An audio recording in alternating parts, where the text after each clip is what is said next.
Remember that a limit is where the function is going as we look from both sides. Keeping that in mind, here are some reasons why a limit does not exist.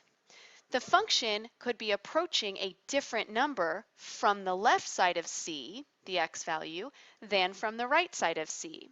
Let's take a function that has a jump with it in it. I'm putting a point at 1, 0 and a hole at 1, 3. Let's call this function g of x.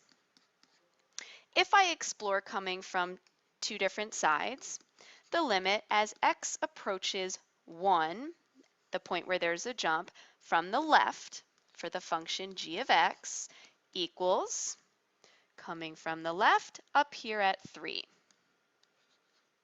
However, the limit as x approaches 1 from the right equals, so coming from the right, down here at the y value, 0. The x value is 1, the y value is 0. That limit is 0. Well, these two numbers are not the same. So the limit as x approaches 1 from the left for the function g of x does not equal the limit as x approaches 1 from the right for g of x. Therefore, we must say that the limit as x approaches 1 of g of x does not exist. Secondly, the function could increase or decrease without bound as x approaches c. That's going to happen in a function where there's an asymptote. Let's draw one at x equals 2. Let's show the function increasing without bound as we approach 2 from the left and increasing without bound as we approach 2 from the right. Let's call this function h of x. Symbolically, we can write the limit as x approaches 2 for h of x equals infinity. But infinity is not a number, it's merely a direction. It's saying the function is increasing without bound as x approaches 2. Because that's not a number, we can also say that the limit as x approaches 2 for h of x does not exist. Finally, we can look at a function that oscillates between two fixed values as x approaches c. Let's draw a function where the limit as x approaches 0 for this function, we'll call it f of x, does not exist. So at 0 is where I'm going to show that it's oscillating. Usually the function will look like this, something of that sort. So I gave you this funky graph, and I'd like to ask you, please feel free to pause anytime you need to. These questions. Now, what I want you to notice, since this is one of your first videos, is a double asterisk in your notes means that this problem was directly taken from an AP exam. So pay close attention to these because these are going to be similar to what you're going to see at the end of the year on an AP exam. And because of that, what you're going to see often on these quizzes and tests this year. So these two parts came with this from the AP exam. The other ones I got a little bit more creative with. So first one, as x approaches a, the limit of h of x. So looking at what we have here as x gets closer to a, so looking from the left, looking from the right, but on the function. So from the left, I see it looks like it's getting closer to 2. Coming from the right, the function looks like it's getting closer to 2. Therefore, I can say both sides seem to be approaching 2 and the limit is 2. If I were to ask what is h at the x value a, that function value, I have a hole there. I didn't actually reach the value 2, so h of a does not exist. Very important note. Second one, b. So part b. Limit as x approaches b of h of x. Now what I see here, I'm going to look up here. That's the point that I'm referring to. So I want to look from the left and from the right. And it looks like both sides again are headed to the same spot. It looks like they're headed to 4 if I'm counting by 1. So I can say here the limit as x approaches b of h of x is 4.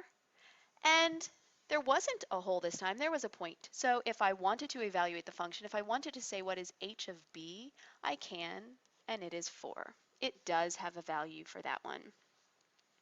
Now, sometimes what you see is some funky notation like this, because I didn't actually number the x-axis, I said A and B, but I want people to look at what's happening between A and B. Now I'm going to do a little bit of erasing here so that we're focusing just on what we want.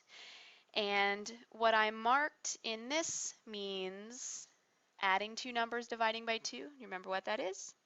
That's right, that's the midpoint. So this means the midpoint of A and B, so between A and B. So we're looking right here. And look, that's where that little jump happens. So coming from the left side, I see that the left side, the function value is headed towards 1, but coming from the right side of that midpoint, the function value is headed towards 3. Different from the left and the right. So I'm going to say this limit does not exist. And then I'd like us to write the reason, because h of x approaches a different value from the left and right.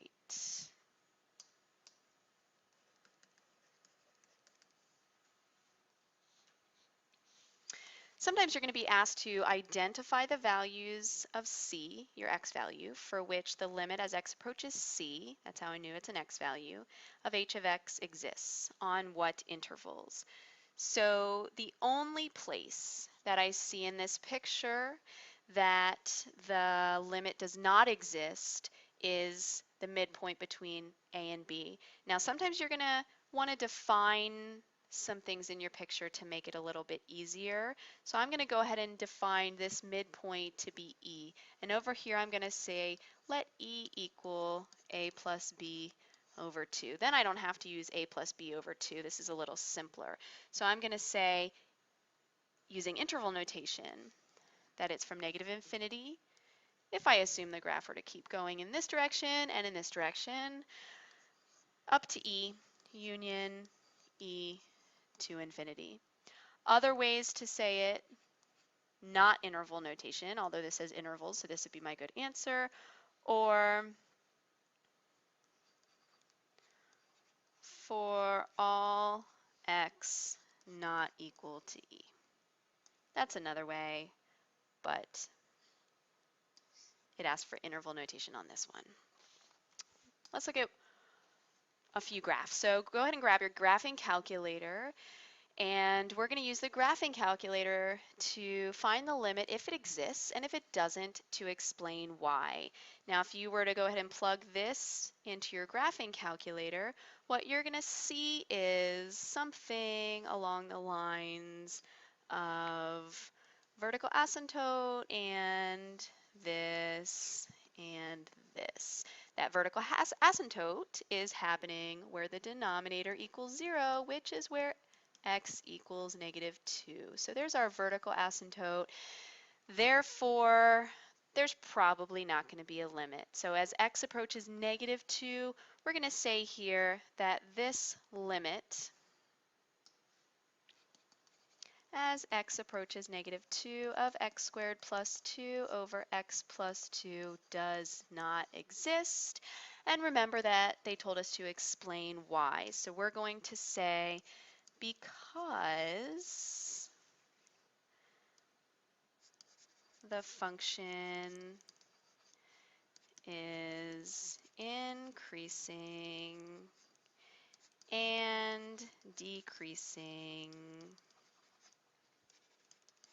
without bound as x approaches 2. Oops, sorry. As x approaches negative 2. Part B. If you graph this one, gives you one of those fun, not sure what to think about until I zoom in. Then you zoom in and you see something like, ah!